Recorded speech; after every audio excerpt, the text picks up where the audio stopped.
안녕하세요 여러분. 오늘의 흥미로운 영상 내용은 허리케인 밀튼은 경제 데이터를 왜곡할 수 있습니다. GDP는 타격을 입을 수 있습니다. 그리고 더 많은 미국인이 민주당보다 공화당을 지지합니다. 이것이 선거에 미치는 영향은 다음과 같습니다. 에 관한 것입니다. 우선 좋아요 버튼을 누르고 채널 구독 및 알림 설정도 잊지 마세요. 여러분의 관심과 지지가 저희에게 큰 힘이 됩니다. 첫 소식은 월스트리트 저널에 실린 기사 내용을 바탕으로 허리케인 밀튼 이 경제 데이터와 GDP에 미칠 수 있는 영향을 다뤄보겠습니다. 이 기사에서는 허리케인 밀튼이 미국 경제에 어떤 영향을 미칠지, 특히 노동시장 데이터와 상품 가격에 대해 이야기하고 있습니다. 먼저 허리케인 밀튼은 플로리다, 트레저 아일랜드에 상륙할 것으로 예상되며, 특히 이미 허리케인 헬렌으로 피해를 입은 지역에 추가 타격을 가할 것으로 보입니다. 이 폭풍은 플로리다뿐만 아니라 노스캐롤라이나와 테네시까지 영향을 미칠 수 있습니다. 허리케인 밀튼과 헬렌으로 인해 노동시장 데이터가 왜곡될 가능성이 높습니다. 시티은행의 경제학자는 10월의 일자리 보고서가 이 폭풍들로 인해 상당한 영향을 받을 것이라고 언급했습니다. 미국 노동통계국은 급여 기간 중 최소 1시간 이상 일한 사람을 고용된 것으로 계산하는데, 이번 허리케인으로 많은 근로자가 일하지 못하게 될 수 있습니다. 허리케인 밀튼이 지역 경제에 미치는 영향으로는 소비 위축과 경제 성장 둔화가 예상됩니다. 특히 디즈니, 유니버설, 시월드 등 주요 테마파크들이 휴업을 발표하며 지역 경제 활동이 줄어들고 있습니다. 허리케인 밀튼은 식품과 에너지 가격에도 영향을 미칠 것으로 보입니다. 세부로는 허리케인의 상륙에 대비해 석유 굴착 시설을 폐쇄했으며, 이로 인해 에너지 가격이 상승할 가능성이 있습니다. 또한 플로리다는 미국 감귤류 생산의 중요한 지역으로 허리케인으로 인해 감귤 가격이 오를 수 있습니다. 허리케인 밀튼의 경제적 손실은 최대 2천억 달러에 달할 수 있으며, 이는 미국 GDP에 부정적인 영향을 미칠 수 있습니다. 한 경제학자는 이 폭풍이 4분기 GDP 성장률을 0.14%포인트 감소시킬 수 있다고 예상했습니다.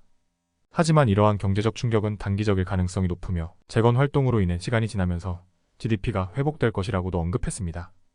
역사적으로 허리케인이 경제에 미치는 영향은 단기적입니다.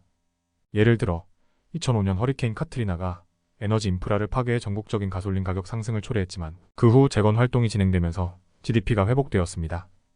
따라서 허리케인 밀튼도 초기에는 경제적 타격을 줄 수 있지만 재건 과정에서 다시 회복될 가능성이 큽니다. 이와 같이 허리케인 밀튼은 경제 데이터와 노동시장에 혼란을 줄 수 있으며, 단기적으로는 GDP 성장에 부정적인 영향을 미칠 수 있습니다. 그러나 재건 활동을 통해 장기적으로는 다시 회복될 수 있다는 점에서 낙관적인 전망도 있습니다. 다음 소식은 월스트리트 저널 기사 내용을 바탕으로 미국 정치에서 공화당이 민주당보다 더 많은 지지를 받고 있다는 내용을 설명해 드리겠습니다. 이 변화가 이번 11월 선거에 어떤 영향을 미칠지 살펴보려고 합니다. 최근 여론조사에 따르면 더 많은 미국인들이 공화당을 지지한다고 답하고 있습니다. 이는 30년 만에 공화당이 민주당을 정당 정체성에서 앞지르는 결과를 만들어냈습니다. 특히 MBC의 여론조사에 따르면 공화당은 2024년 5월 이후 민주당보다 2%포인트 앞서고 있습니다. 과거에는 민주당이 6 내지 9%포인트 앞섰던 것과 비교하면 큰 변화입니다. 이러한 공화당 지지의 상승은 도널드 트럼프 전 대통령에게 유리한 구조적 이점을 제공합니다. 공화당이 정당 지지율에서 우위를 점하면 트럼프가 무소속 유권자들의 마음을 얻기 위해 많은 노력을 기울일 필요가 줄어듭니다. 하지만 무소속 유권자들의 지지는 여전히 중요한 변수가 될 것입니다. 카말라 해리스 부통령은 여론조사에서 트럼프와의 대결에서 근소한 차이로 앞서고 있는데, 이는 무소속 유권자들 사이에서 강한 지지를 받고 있기 때문입니다. MBC 여론조사에서도 무소속 유권자들의 지지 덕분에 해리스가 트럼프보다 5%포인트 앞서는 것으로 나타났습니다. 모든 여론조사가 공화당에게 유리한 것은 아닙니다. 2022년 중간선거에서 공화당은 펜실베이니아, 애리조나, 미시간에서 민주당보다 많은 지지를 받았지만 결국 무소속 유권자들이 민주당 후보를 선택해 승리했습니다.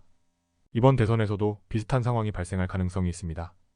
갤럽 여론조사에 따르면 공화당은 경제와 이민 문제를 다루는 데 더 신뢰를 받고 있습니다. 이는 공화당이 국가적 난제에 대해 더 잘 대처할 것이라는 인식이 확산되고 있음을 보여줍니다. 공화당의 정당 정체성 상승은 트럼프가 무소속 유권자의 지지를 얻기 위한 부담을 덜어주지만, 이것이 선거에서 트럼프가 승리할 것이라는 보장은 아닙니다. 무소속 유권자들의 성향은 여전히 선거 결과에 중요한 영향을 미칠 수 있습니다. 결국 이번 선거에서 공화당의 지지율 상승은 트럼프에게 유리한 환경을 제공할 수 있지만, 무소속 유권자들의 선택이 최종 결과를 좌우할 가능성이 큽니다. 카말라 해리스 부통령이 무소속 유권자들 사이에서 높은 지지를 받는 만큼 이번 대선은 매우 접전이 될 것으로 예상됩니다. 오늘은 여기까지입니다. 다음 영상에서 더 유익하고 흥미로운 내용으로 찾아뵙겠습니다. 이 영상은 투자 의견이 아닙니다. 매우 고맙습니다.